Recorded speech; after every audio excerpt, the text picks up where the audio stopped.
चलिए, जैसा कि हम लोग पिछले लेक्चर में हम लोगों ने 2.1 देखा था, आज 2.2 को स्टार्ट करें। अभी मैं ये बोलता कि वेलकम टू प्रजापति क्लासेस, तो आप पहले खुश हो जाते, लेकिन ये बोलने में आपको समय गया है कि नहीं। इससे बढ़िया आप देखिए, पहले आपको मेनली क्या है मेरा यहाँ आना, ये मकसद है कि जो हमने पढ़ाया और आप यही चीज़ जब दोबारा देखेंगे ना, तो आपको ये लगेगा कि हम ही ने बताया है कि नहीं। अगर आप मैंने यहाँ पढ़ाया, आपकी टीचर अलग, कोई टीचर अलग, तो मैथ्स में ये सोचो कि कभी कोई 10 अलग नहीं होता है ना। 10 है तो 10 वो भी लिखेंगे, 10 मैं भी लिखूंगा। बात समझ में आ रहा है ना मैं क्या कहना चाहता हूँ।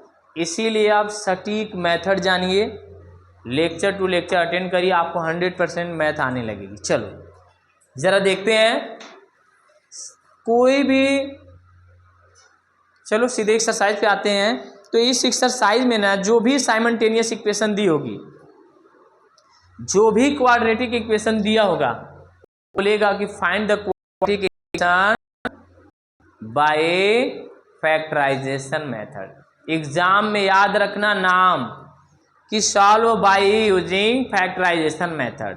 अगला एक्सरसाइज आएगा तो solve by using completing square method. उससे अगला आएगा तो बोलेगा solve by using formula method या डिटर्मिनेंट्स डिस्क्रिमिनेंट।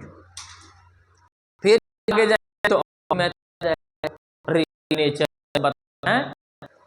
तो नाम रखना खुश, अरे मेरे को आता है।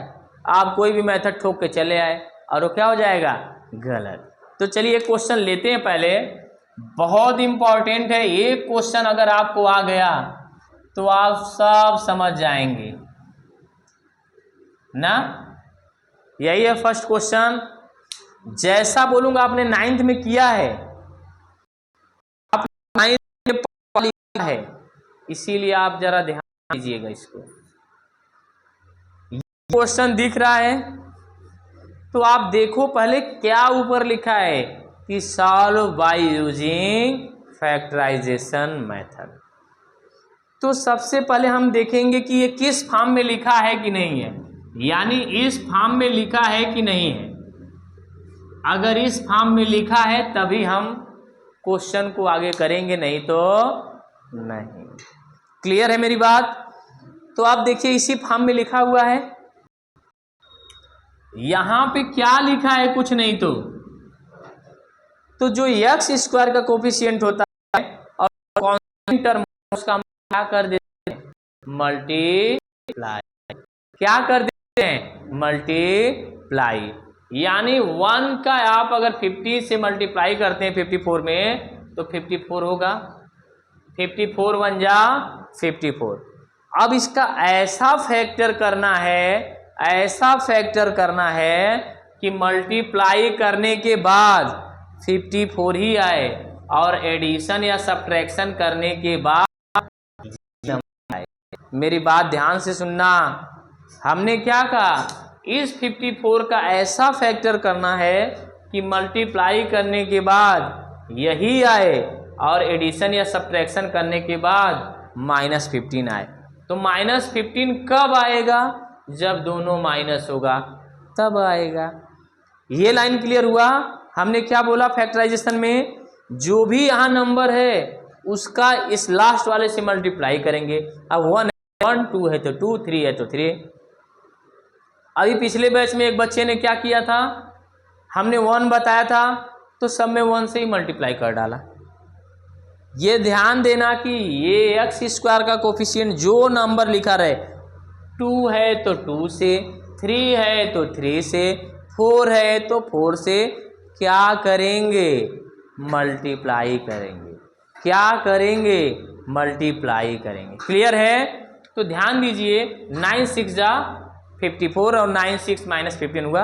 अब जहां 15 लिखा है वहां हम क्या लिख देंगे, देखिए जरा ध्यान से, 1x square -9x -6x plus 54 is equal to, ये दो एक साथ, ये दो, तो इन दोनों में देखो यहाँ x की पावर 1 है, यहाँ 2 है तो एक x बाहर निकला। यही सबको दिक्कत होती है, यही सभी को प्रॉब्लम होती है। यहाँ से एक x बाहर आ गया तो एक x बचा, यहाँ से x बाहर चला गया तो यहाँ क्या बचा 9 बचा माइनस। अब देखो 54 को हमने लिखा है क्या 6 9 जा, तो यहाँ पर भी 6 मिला, यहाँ पर भी 6 मिला और यहाँ माइनस हमने 6 कॉमन ले लिया, तो क्या बचा ये माइनस हमने बाहर लिया है तो प्लस को माइनस बना देंगे। हमने माइनस कॉमन लिया, माइनस माइनस प्लस हो जाएगा। जब माइनस लिया तो अंदर के साइन को क्या कर दिया चेंज कर दिया, तो ये क्या हो गया 0। ये लाइन समझ में आया सबको, कोई दिक्कत है? अब ध्यान दीजिए, जब ये अंदर के ब्रैकेट के अंदर के दोनों अगर कॉमन आ जाए तो समझ जाना कि आपने क्वेश्चन को क्या किया है करेक्ट किया है, अदरवाइज इनकरेक्ट। तो जब दोनों जो ब्रैकेट में सेम है उनको एक साथ लिख लीजिए और जो दोनों ब्रैकेट के बाहर हैं विद साइन उनको एक साथ लिख लीजिए। कोई टेंशन, कोई डाउट है? अब एक बार इसके इज इक्वल टू 0 लेंगे एंड वन टाइम इसके इज इक्वल टू 0 लेंगे। कोई डाउट है? यहाँ से एक बार जब 0 लिया तो x की वैल्यू क्या आ गई, ये माइनस इधर आकर क्या हो गया प्लस, और ये माइनस इधर आकर क्या हो गया प्लस, तो x इज इक्वल टू क्या आ गया 6। दोनों आंसर आए। कोई डाउट है? किसी के मन में कोई क्वेश्चन है तो पूछ लो, नहीं है तो आगे बढ़ें, कोई टेंशन। चलो फटाक से चलते हैं अगले क्वेश्चन पे। ये समझ में आया सबको? देखो एक क्वेश्चन समझो, अच्छा से समझो, बात समझ में आया ना? चलिए जरा फटाक से एक क्वेश्चन और ले लेते हैं, ज़्यादा नहीं, बस ये लास्ट क्वेश्चन लेंगे फिर आपको यहाँ से मुक्त कर देंगे। और जैसे एक क्वेश्चन है, मैं अपॉन में लूँ 6 क्वेश्चन लूँ, 6x minus 2/x is equal to 1। आपको बीच में भी अगर कोई क्वेश्चन नहीं आए तो पूछ सकते हैं ना, बात समझ में आया? बीच में भी कोई अभी एक एक क्वेश्चन करवाता, लेकिन समय कम होने की वजह से मैं 6 क्वेश्चन पे आया। अगले लेक्चर में मैं फिर से पढ़ा दूंगा पूरा, अगर बोलेंगे तो ना, 2-2 लेक्चर 2-2 एक्सरसाइज को एक साथ, इसीलिए एक साथ नहीं पढ़ा रहा हूँ कि आप बोर हो जाएंगे। लेकिन मैं सोचा था कि कम से कम 2 घंटे का वीडियो एक बना के डाल दूँ, पूरा क्वाड्रेटिक इक्वेशन, वो आपके एग्जाम के समय डालूंगा। जो इम्पोर्टेंट क्वेश्चन होंगे ना, सारे इम्पोर्टेंट क्वेश्चन का एक वीडियो बना के डाल दूँ, आप देख के जाओ, बोर्ड दे दो, बोर्ड में से आओगे ना दिल खुश, मम्मी 99, बेटा 1 मार्क्स किधर गया, मम्मी भूल गया, है कि नहीं? तो चलिए अब देखिए, यहाँ डिनोमिनेटर में क्या लिखा है x लिखा है, डिनोमिनेटर में क्या लिखा है x लिखा है, तो हम क्या करेंगे, जहाँ डिनोमिनेटर में x लिखा है तो हम पूरे न्यूमरेटर में x से मल्टीप्लाई कर देंगे। कोई टेंशन है? तो 6 x स्क्वायर हुआ, यहाँ x आएगा तो x कट जाएगा, 2 बचा, और 1x से क्या करेंगे मल्टीप्लाई। कोई डाउट है दोस्तों? तो 6x स्क्वायर पहले हम किस फॉर्म में लाएंगे, ax square plus bx plus c form में। कोई टेंशन है? तो ये प्लस इधर आकर और ये माइनस। कोई डाउट है? अभी तक तुम हमको इस चैनल पे एक दुखी आत्मा की तरह देखते थे, आज सुखी आत्मा की तरह देख लो, कि नहीं? चलो अब 6 2 जा 12, 6 2 जा 12। अब हमने क्या बोला कि इसका और इसका मल्टीप्लाई करना है, तो 4 3 जा भी क्या होगा 12। आप सोचोगे नहीं क्यों नहीं हमने 6 2 जा लिया, अरे बाबा 6 में से 2 सब्ट्रैक्ट करोगे या ऐड करोगे 2 आएगा 1 आएगा क्या? हमें ये सोचना है कि इसको मल्टीप्लाई करने के बाद यही आए, या एडिशन या सब्ट्रैक्शन करने के बाद क्या आए -1 आए। तो हम ये माइनस देंगे और इस बेचारे को कोई टेंशन, किसी के मन में कुछ हड़बड़ाहट।